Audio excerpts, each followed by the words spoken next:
a task force to study and develop reparation proposals for African Americans. Report. Content warning. Report contains discussions of racial discrimination, sexual assault, torture, lynching and other forms of extreme violence. The report contains unedited historical quotations and photographs of white supremacist hatred, torture, lynching, autopsy, and other forms of graphic violence. Effects. Federal, state, and local governments, along with private actors, segregated the American landscape. They directed resources to white neighborhoods and neglected black neighborhoods. In 1967, President Lyndon B. Johnson appointed the National Advisory Commission on Civil Disorders to investigate the causes of the racial violence in the summer of 1967.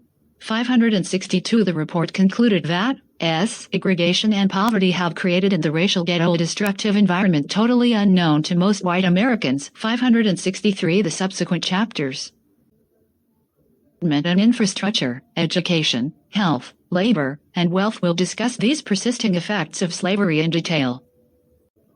For 2008, banks specifically targeted Black and Hispanic homeowners to advertise toxic subprime mortgages that triggered the Great Recession. Memphis, employees of Wells Fargo Bank referred to these loans as ghetto loans, and bank supervisors targeted Black zip codes because they believed that residents weren't savvy enough. Black communities have less access to public transit and must deal with longer commute times, which contributes to higher rates of unemployment among African Americans. In 64 In the past, local governments delayed providing public services like water and sewage at first. In 65 Once the services were eventually provided to Black neighborhoods, they were provided less often. 566 Today, many all-Black neighborhoods depend on aging water and sewage infrastructure and unreliable supplies. 567 Local governments did not invest as much road and street services in Black neighborhoods, and the roads are less safe for pedestrians and cyclists. 568 Communities pay more for energy because they live in older, energy-inefficient homes. 569 Oil and gas extractions are more likely to be in Black neighborhoods, leading to environmental pollution. 570 Segregated Black neighborhoods are less likely to have access to parks and green space, and are less likely to have tree cover. 571 Tree cover cools neighborhoods during the summer and absorbs air pollution. Temperatures during the summer results in more heat-related illnesses, and exposure to more air pollution results in respiratory illness, both which occur more often in segregated neighborhoods. 172 A lack of green space also deprives Black communities, and especially poor Black communities, of the benefits of nature, especially beneficial for child development. 573 has concentrated poverty in Black and Latino neighborhoods in America, and is associated with worse outcomes in almost every aspect of life. Neighborhood poverty rates are 3 times higher in segregated communities of color than in white neighborhoods. 174 Segregation is associated with lower high school graduation, lower earnings, and single motherhood among African Americans. 575 Residents of segregated neighborhoods have more illnesses and die younger. 576 Residential segregation is a major contributing factor to the Black and white wealth gap, as discussed in Chapter 13 on wealth. Segregated Black neighborhoods tend to be older, smaller, and on more densely settled lots than in disproportionately white neighborhoods. 77 According to U.S. Census Bureau, the median home value in majority Black neighborhoods is $149,217, while the median home value in neighborhoods that are less than 1% Black is $306,511. 578 Districts are funded by local tax bases, which are determined by home values, so Black and Latino segregated local districts receive less funds, fewer resources, and less experienced teachers than white school districts. As Joseph Gibbons testified during the December 7, 2021 task force meeting, gentrification has many negative effects on African Americans beyond the obvious displacement of African Americans, such as higher rates of stress and other adverse health effects. 579 Researchers have argued that segregation plays an important role in the racial disparity among unhoused individuals. 580 throughout American history, significant numbers of African Americans have been unhoused. 581, although specific data based on race is not always available. 582, the story of African Americans experiencing homelessness has often been left out, underreported, or misrepresented. 583. Enslaved people seeking freedom became unhoused after escaping bondage. 584, after the Civil War, close to 4 million African Americans were unhoused. 185 African Americans were hit the hardest during the Great Depression, were excluded from many private agencies offering aid and the benefits of the New Deal, and many became unhoused. 186 during the post-World War II period, between 9 to 40% of Skid Row residents were black men, depending on the city. 187, however, the number of African Americans who have been unhoused is relatively small when considering the number of impoverished or unemployed African Americans. 588 scholars have attributed this to the robust family and neighborhood support systems of black communities. 589. Last 50 years, the number of black unhoused individuals has risen. 590 African Americans now make up 39% of people experiencing homelessness and 53% of families experiencing homelessness with children. 591 scholars have attributed this to the compounding harms of urban renewal. 592 loss of blue-collar jobs. 593 the crack cocaine epidemic. 594 historical and continued housing discrimination. 595 mass incarceration. 596 lack of access to health insurance and mental health services. 597 and lack of affordable housing. 598. Last decade, black Californians were less likely to own a home than in the 1960s, when housing discrimination was legal. Effects of government segregation policy: African Americans earn less and are more likely to be renters than white Americans, making them more vulnerable to homelessness. 99 This risk of homelessness is amplified by the fact that black households are more likely than white households to be extremely low-income renters. Because government policies have historically crippled the ability of black households to purchase houses, they are more likely to be renters than white households. One study found that black renters continue to pay more than white renters for similar housing in similar neighborhoods. 602. Black families are more likely to be impoverished. The housing shortage is more likely to affect black households. 603 In the country, there are only 37 rental homes for every 100 extremely low-income renter households, defined as households with incomes at or below the poverty level or 30% of the median income of the geographic area. 20% of black households are extremely low-income renters, compared with 6% of white non-Hispanic households. 605. Families are more likely to be rent-burdened, which is generally defined as a household that spends more than 30% of pre-tax income on rent. 606 A majority of black renter families in 2019 still spent over 30% of their income on rent. 607. State and local urban renewal, highway construction, and gentrification have destroyed black communities throughout the state. The 1960s, vibrant communities like San Francisco's Fillmore District and Los Angeles's Sugar Hill have been reduced to rubble or an 8-lane highway. Segregated neighborhoods in California are often populated by a mix of black and Hispanic residents, and are more vulnerable to be displaced by gentrification. 608. They found that 5 of the 20 most rapidly gentrifying cities from 2013 to 2017 were in California: San Francisco, Oakland 1, San Jose 8, Sacramento 10, San Diego 14, Los Angeles 15. 609 In many California cities today, gentrification, characterized by economic and demographic shifts in historically disinvested neighborhoods, is concentrated in formerly redlined neighborhoods.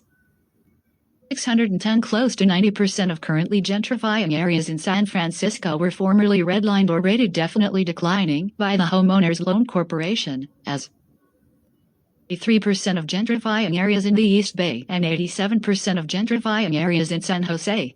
611 According to the U.S. Census, in the 1970s, 10% of San Francisco's population identified as black, compared to 5% today.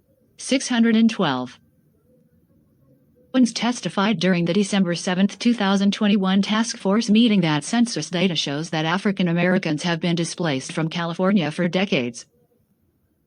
113 in particular, and more recently, blacks are leaving Alameda County and Los Angeles County.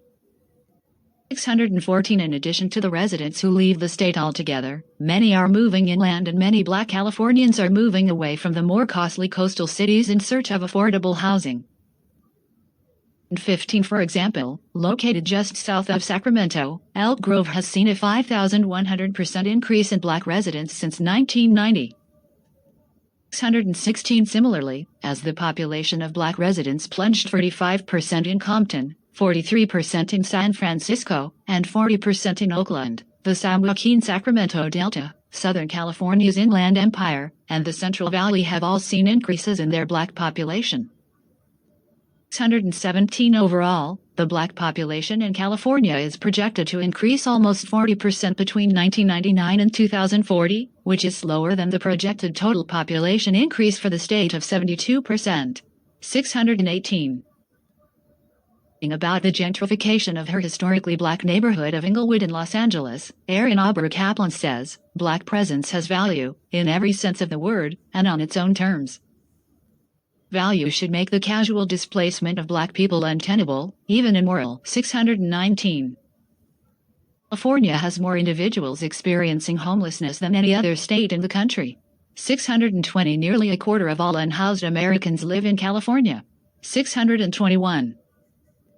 Black Californians experiencing homelessness is a more acute crisis than in the rest of the country.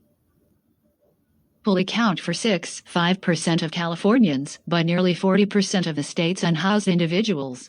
622 nationally, black people account for 13.4% of the population and are 39.8% of the unhoused population.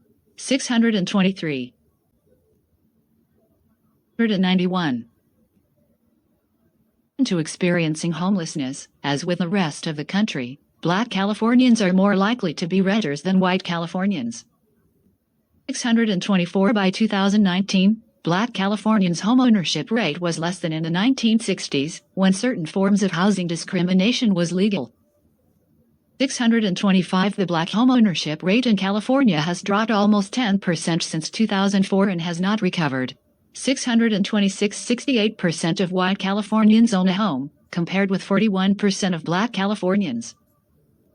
627. One study shows that Proposition 13, which limits property taxes for homeowners by essentially freezing property tax assessment at the last date of purchase, has benefited white homeowners more than black homeowners in California. 628. 58% of the state's black renters spent more than 30% of their household income on rent. 629. In certain neighborhoods like South Los Angeles, over half of black households pay more than 50% of their income on rent. 630. Likely result? Despite constituting 6% of the state's population, black Californians comprise nearly 40% of unhoused Californians. As Brandon testified during the December 7, 2021 task force meeting, African Americans are disproportionately represented among the unhoused population throughout California. 631. Further, according to Green, anti-homeless exclude African Americans from public spaces, like legal segregation laws, by empowered police to remove unhoused individuals from public spaces. 632. The rest of the country, segregated neighborhoods have fewer access to public transportation by design. 133. For example, the Bay Area Rapid Transit trains run for almost 3 miles without stopping through Oakland's San Antonio neighborhood, the most racially diverse and densest part of the Bay Area. 34. In contrast, Walnut Creek and Pleasant Hill are less than half as dense in comparison, but the BART stations are only 175 miles apart. 635. The city designed the BART in the late 1960s to carry white commuters from the suburbs to their urban jobs, bypassing poor black neighborhoods. 636. Communities have less green space and are more polluted. % of black Californians live in areas deprived of nature, compared to 36% of white Californians. 637. Their streets and sidewalks are more dangerous. 638 segregated neighborhoods in California are more impoverished 639, and the homes are undervalued. A Californian black-owned home is worth 86% as much as the typical U.S. home, while the typical white-owned home is worth 108% as much as the typical U.S. home. 140, and a study has found that in the Los Angeles, Long Beach, Anaheim, and San Francisco, Oakland, Hayward metropolitan areas, houses in majority black neighborhoods are devalued by 17.1% and 27.1%, respectively. 641. This makes it particularly vulnerable to gentrification. 642. Conclusion. Government reinforced the effects of slavery by maintaining a racialized caste system and effectuating segregation. Federal, state, and local governments across the country and in California, along with private actors, created separate and unequal cities and neighborhoods for black and white Americans. The federal government, local governments passed zoning ordinances, and state courts enforced racially restrictive covenants to exclude African Americans from neighborhoods. These actions were amplified by federal housing policy. White supremacists burned crosses, bombed houses, harassed, and terrorized black families moving into white neighborhoods. Local governments rarely investigated and prosecuted the perpetrators. The federal government, local governments first built quality public housing exclusively for white Americans, then built and neglected enormous apartment complexes that concentrated poverty in black neighborhoods. 3 decades, local governments then chose to demolish these housing projects, intensifying gentrification and once again displacing African Americans. 92. This gentrification is part of a long history of displacement of African Americans. Burr Kaplan, a resident of the historically black neighborhood of Inglewood, California, wrote, "I thought about how fragile my feeling of being settled is. It didn't matter that I own my house, as many of my neighbors do. Generations of racism, Jim Crow, disinvestment, and redlining have meant that we don't really control our own spaces." Moment, I had been overwhelmed by a kind of fear, one that's connected to the historical reality of black people being run off the land they lived on, expelled by force, high prices, or some whim of white people. 643. As Kaplan describes, wherever African Americans settled and prospered throughout American history, federal, state, and local governments, along with private actors, used numerous mechanisms, park and highway construction, slum clearance, and urban renewal to destroy those communities. Across the country, the federal government helped white Americans buy single-family homes in the suburbs while crippling the ability for African Americans to access home loans and buy houses in the neighborhoods that white families left behind. 150 years of active, conscious federal, state, and local government action and neglect of duty have resulted in compounded harms that are unique to African Americans. 144 Housing segregation stole wealth from African Americans, while building the wealth of white Americans. Discussing Chapter 13, The Wealth Gap. Segregated, government actors turned urban black neighborhoods into ghettos by depriving them of public services. Discussing Chapter 7, Racism in Environment and Infrastructure. School funding. Discussing Chapter 6, Separate and Unequal Education. Encourage polluting industries to move in. Discussing Chapter 7, Racism in Environment and Infrastructure. Result, African Americans suffer higher rates of asthma and other diseases. Discussing Chapter 8, Pathologizing the Black Family. Housing segregation partially created the foundation and exacerbated the over-policing of black neighborhoods, resulting in the injury and death of African Americans at the hands of police. Discussing Chapter 12, Mental and Physical Harm and Neglect. Harms have never been adequately remedied,